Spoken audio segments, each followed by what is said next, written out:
crianças do terceiro ano, tudo bem com vocês? Prontos para mais uma aula do ensino religioso?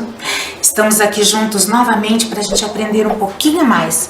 E hoje nós vamos avançar no assunto da aula passada. Hoje nós vamos falar de indumentárias religiosas. Vamos arrumar o nosso material? Hoje é caderno, lápis grafite, lápis de cor e borracha. Eu aguardo.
Agora nós vamos preparar o nosso caderno. Anote lá: data, indumentárias religiosas, ensino religioso. Eu aguardo.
Então vamos lá. Vocês lembram quando nós iniciamos esse conteúdo? Semana passada, o que nós aprendemos? Vocês lembram? Vamos lembrar um pouquinho. Nós falamos sobre a indumentária.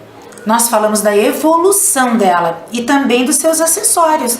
Desde a necessidade de se proteger do frio, da chuva, das quedas, até os dias de hoje, quando nossas roupas podem demonstrar nossas preferências, nossas escolhas, a nossa cultura, a nossa profissão, a tradição de um povo ou a nossa religião. E é isso que nós vamos ver hoje. O ser humano e as suas vestimentas. Acompanhem lá comigo. O ser humano e suas vestimentas. A simbologia da roupa pode variar de cultura para cultura. Quando alguém quer representar sua cultura através do seu vestuário, ele usa roupas dos seus ancestrais, aquelas usadas lá na região de origem. Por exemplo, de uma nacionalidade. Se eu sou polonesa, eu posso usar as roupas que antes se usavam lá na Polônia. Se eu sou italiano, da mesma forma. Essa é uma forma que a cultura tem de se diferenciar das outras. Olha lá o segundo item. Cada vestimenta tem um propósito. O que é isso? Seria assim, cada vestimenta tem um objetivo. Seja para determinar a origem, adequadas ao seu trabalho, lazer, festa, religião, entre tantas outras coisas.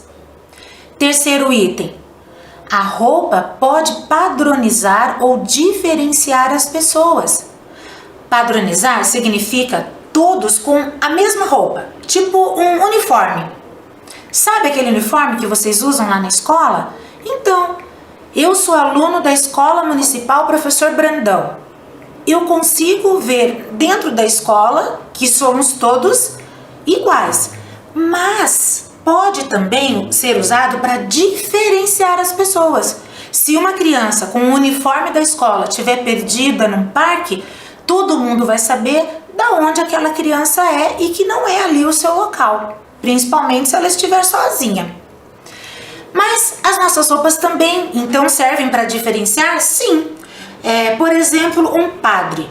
O padre, ele usa uma batina que é para diferenciá-lo dos outros participantes da missa, porque ele que vai comandar aquela celebração. Vejam essa tela. Através da roupa, você pode dizer algo a respeito de cada uma dessas pessoas abaixo? Preste bem atenção em cada uma dessas imagens. Vamos pensar um pouquinho. Eu vou dar 1 minuto para vocês pensarem.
Então, já descobriram?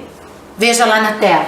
Nós temos um guarda, nós temos um monge ou um seguidor da religião do budismo, nós temos uma noiva, uma freira, um médico e uma bombeira. Viram como as roupas realmente podem diferenciar as pessoas? É isso que nós vamos ver dentro da religião. O que podemos descobrir ao observar a roupa que uma pessoa veste? Nós podemos descobrir a opção ideológica, o nível social e econômico, origem étnica, a profissão, grupos religiosos, entre tantas outras coisas. O modo de se vestir, ela faz parte da expressão pessoal de uma pessoa e revela a sua personalidade. Na aula passada nós falamos sobre isso. Hoje nós vamos falar das indumentárias religiosas, como elas se diferenciam de religião para religião e quanta simbologia ela traz. Vamos conhecer algumas vestimentas religiosas? Sabe, crianças, para os grupos religiosos que se vestem dessa forma totalmente diferentes, é uma maneira realmente de poder igualá-los dentro da sua religião ou se diferenciar perante as outras religiões. As roupas usadas pelos líderes religiosos e pelas pessoas devotas de uma fé significam mais do que uma declaração de moda. Quer dizer, não é porque é um modismo, e sim por um outro significado que nós vamos ver hoje. Um manto simples pode fazer um monge budista se sentir mais perto de Buda. As vestimentas utilizadas em ambientes religiosos possuem significados e não são apenas adornos ou questão de um gosto pessoal. Desse modo, vale a pena ficar atento para a gente observar como que se vestem as pessoas que representam organizações religiosas. Assim nós vamos poder conhecer um pouquinho mais sobre as suas crenças. Vamos começar? A primeira matriz que nós vamos falar hoje é da espiritualidade indígena.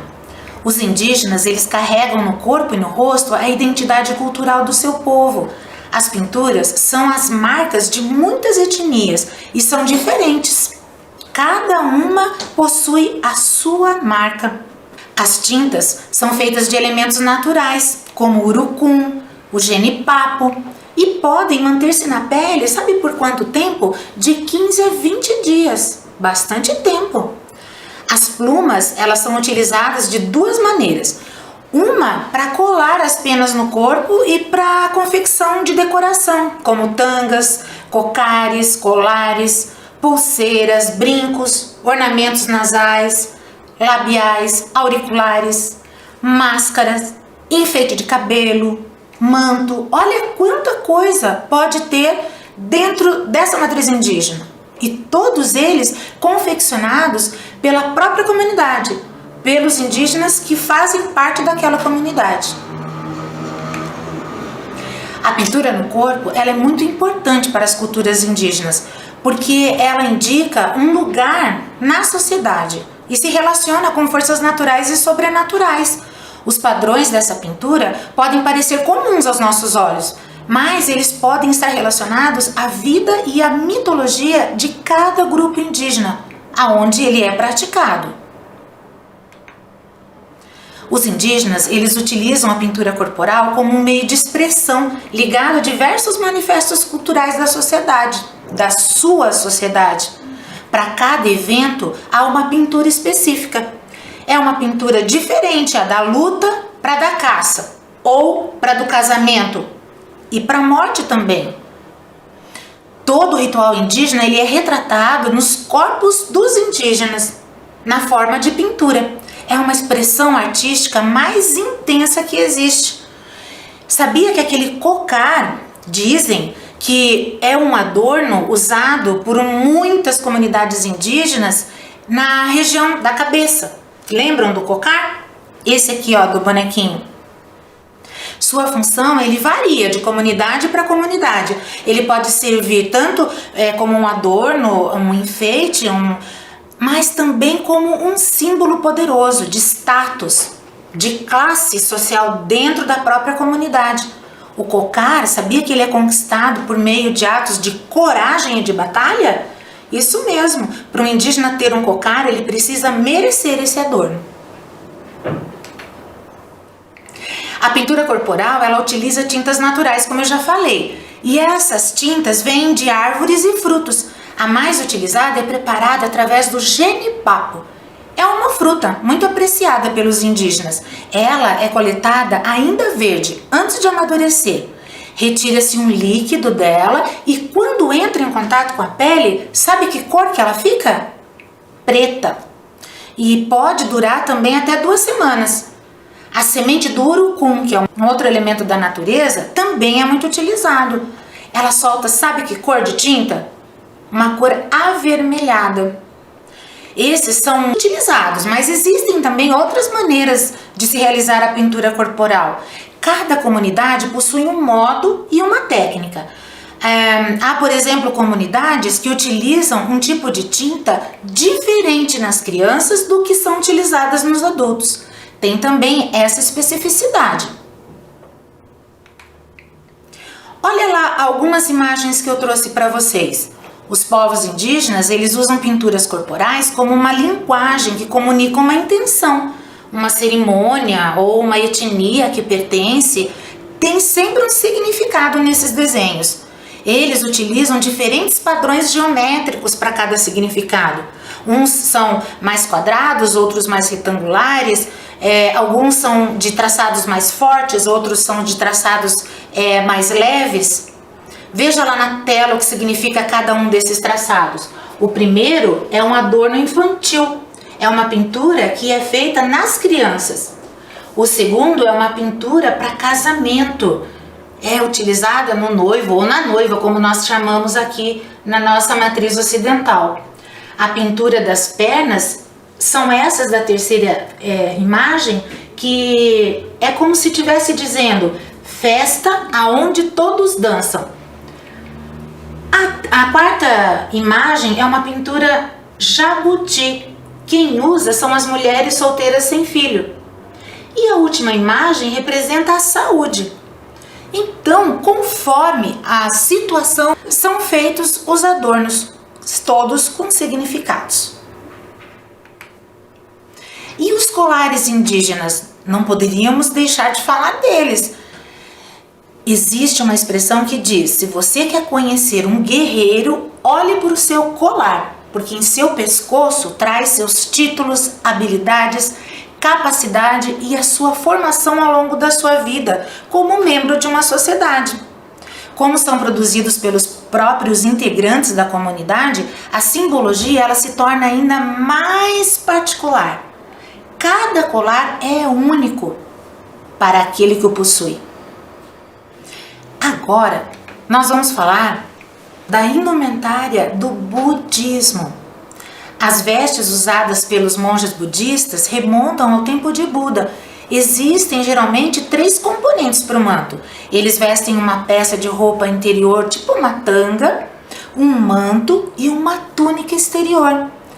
Na época de Buda, vestes monásticas foram remendadas com pedaços de pano para refletir a vida simples que os monges juram viver. De acordo com alguns clérigos budistas, as vestes criam uma uniformidade de intenção, visível à primeira vista. O que significaria isso? É uma intenção única, que nós já vamos descobrir qual é.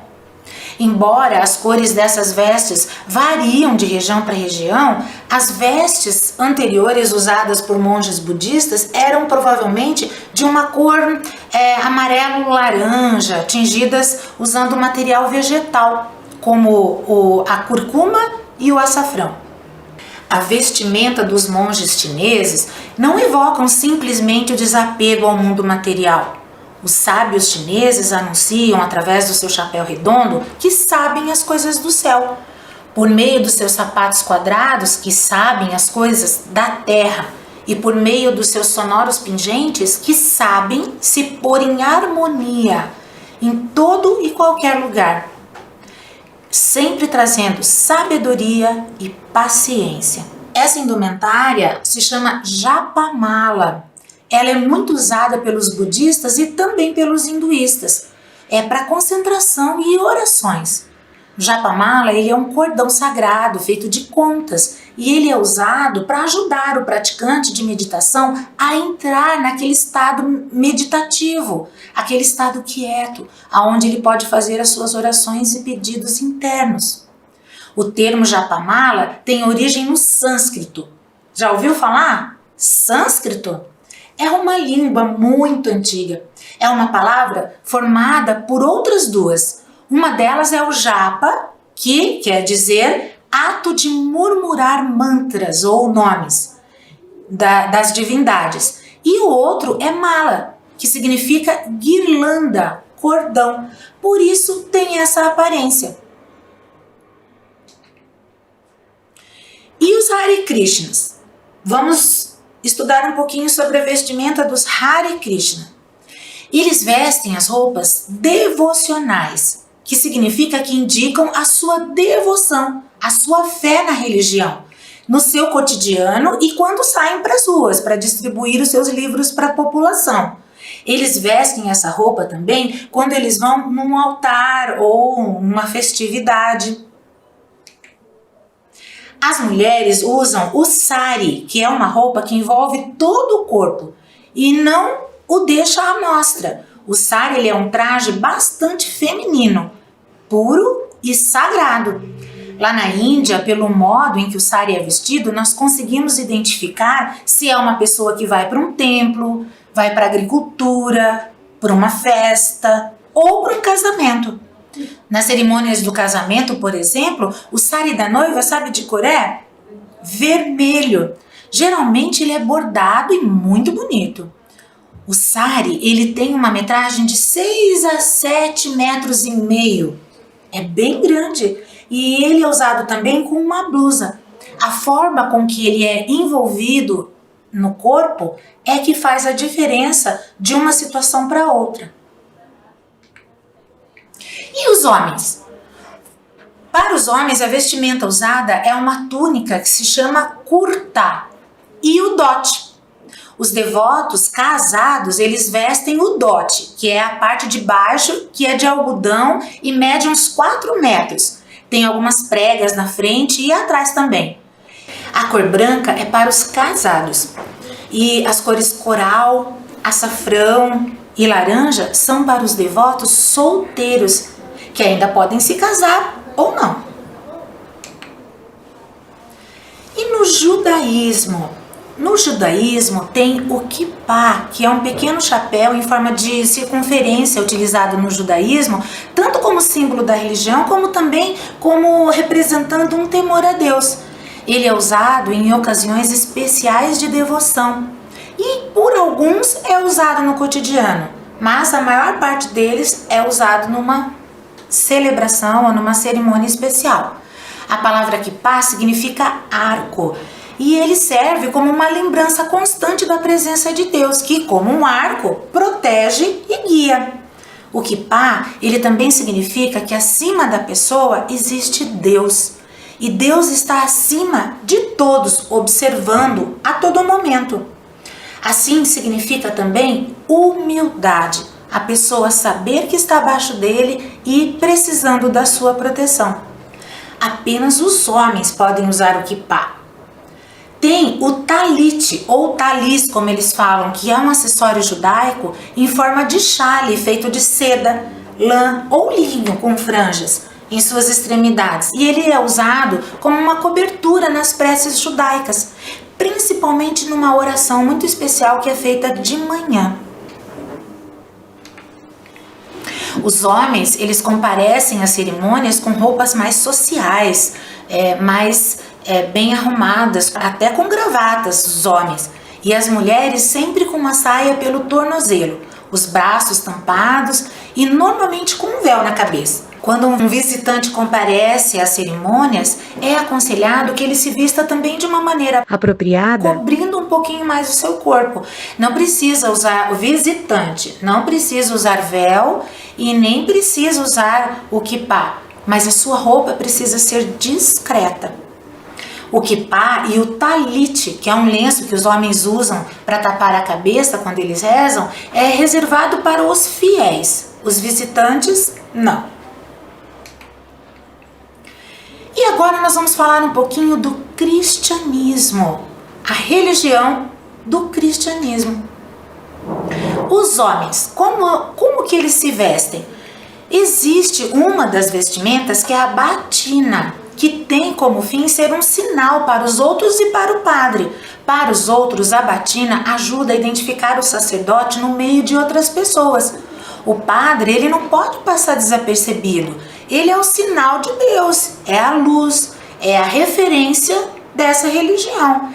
Ele tem que ser visto, tem que ser encontrado com facilidade, por isso ele se veste de uma maneira diferente. Esse hábito sacerdotal, ele ajuda a identificar o padre, Um dos grandes significados da batina é lembrar ao padre e aos outros que ele abriu mão de muitas coisas para se dedicar a Cristo, sempre com simplicidade, pobreza e uma vida muito cheia de alegria, por todos os atos que ele faz junto à comunidade e por tudo que ele recebe dessa comunidade. E as mulheres? A roupa usada pelas freiras é chamada de hábito. A primeira roupa geralmente é uma túnica lisa. Algumas freiras vestem sobre a túnica uma touca que cobre toda a cabeça e o pescoço, emoldurando o seu rosto. Já o escapulário, uma peça parecida com um avental, é usado sobre os ombros. Elas também vestem um véu não transparente na cabeça. As diferentes ordens de freiras podem ser identificadas por seus hábitos.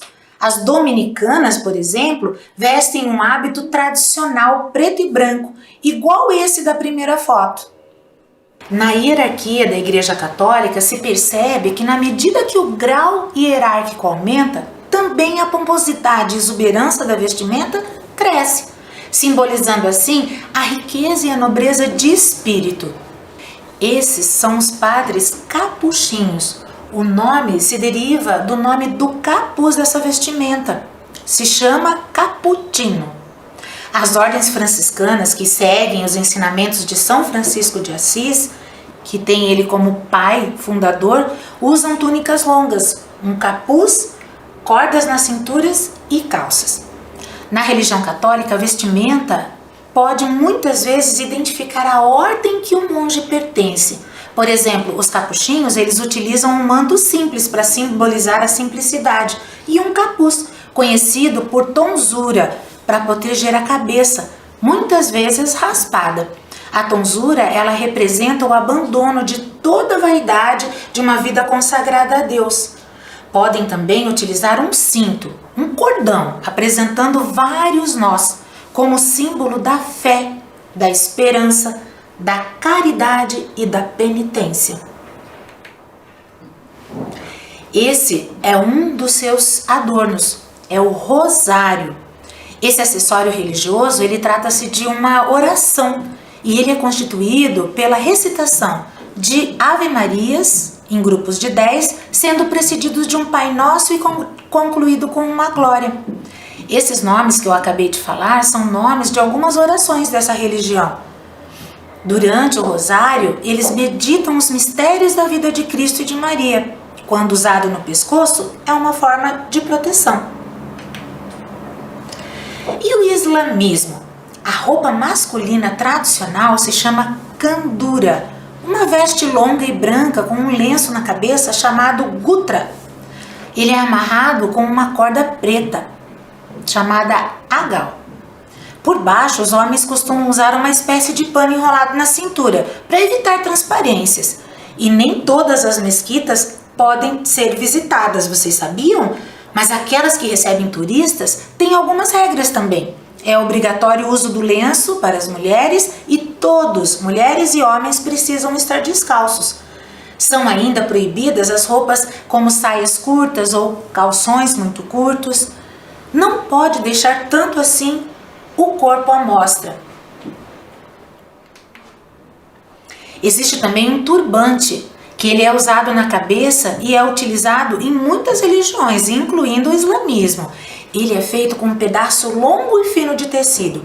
Geralmente é de seda, sintético ou de algodão, que é enrolado em torno da cabeça várias vezes até que ela seja completamente tomada. Já para o costume religioso muçulmano, a presença do véu para as mulheres é muito importante. Deve cobrir todo o corpo da mulher, com exceção do rosto, mãos e eventualmente também os pés. Esse comportamento significa que elas estão de acordo com o que diz o Alcorão, aquele livro sagrado dessa religião. Demonstra assim uma submissão ao Alá, que é a divindade dessa religião. Eu coloquei essa tela aqui para vocês para mostrar um pouquinho quais são os véus utilizados pelas mulheres islâmicas, que podem significar um certo distanciamento do mundo exterior, uma modéstia e uma virtude também, segundo as crenças dessa religião. Veja lá na tela.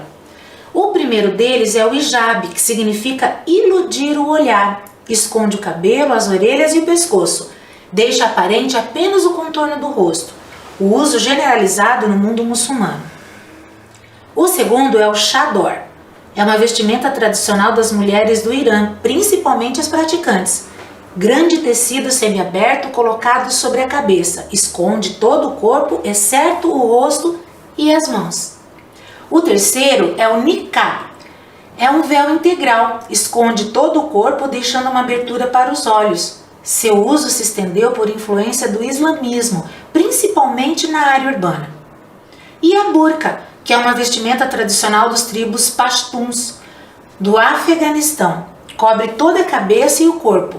Uma rede esconde os olhos. Os talibãs impuseram o uso obrigatório dessa vestimenta.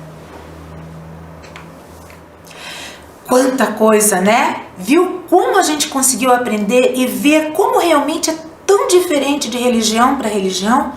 Como pode tantos significados e como é bacana a gente poder olhar e entender o significado de cada uma delas. Então nós vamos para a nossa atividade de hoje. Acompanhe lá comigo. Observe as imagens. Você consegue identificar quais são indumentárias religiosas? Escreva o nome da religião correspondente no seu caderno. Então observem todas essas imagens. Aquela que for religiosa, você coloca no seu caderno o nome da religião. Eu aguardo.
Então, vamos começar? Vamos ver lá qual é a primeira vestimenta. Isso, muito bem. Essa é uma vestimenta da religião católica. A segunda, também, é do budismo. E qual é a próxima? Isso, comunidade indígena. Essa é do catolicismo e essa do islamismo. Eu vou falar bem devagar para quem não completou a atividade possa completar, ok? A primeira que nós marcamos é a católica. A segunda imagem que nós marcamos é do budismo. A terceira que nós marcamos é da comunidade indígena. A próxima é do catolicismo. E a última é do islamismo. Conseguiram? Que bom! Então vamos para a nossa última atividade do dia. Eu trouxe para vocês aquela imagem com os símbolos da comunidade indígena e os seus significados. Então nós vamos pensar numa situação que você possa ter passado. Acompanhe lá comigo.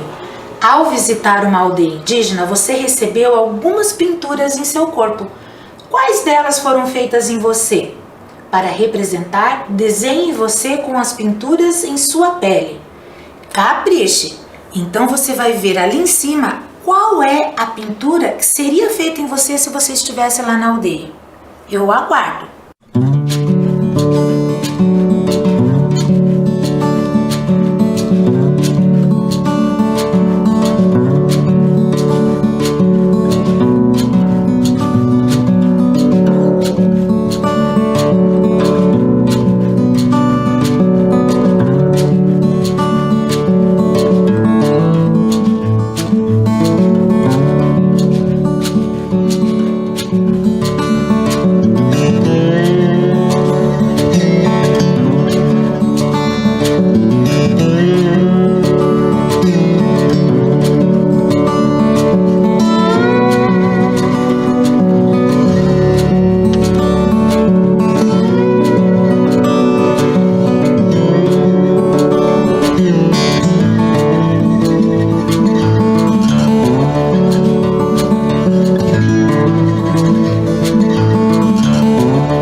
Como é que ficou esse desenho?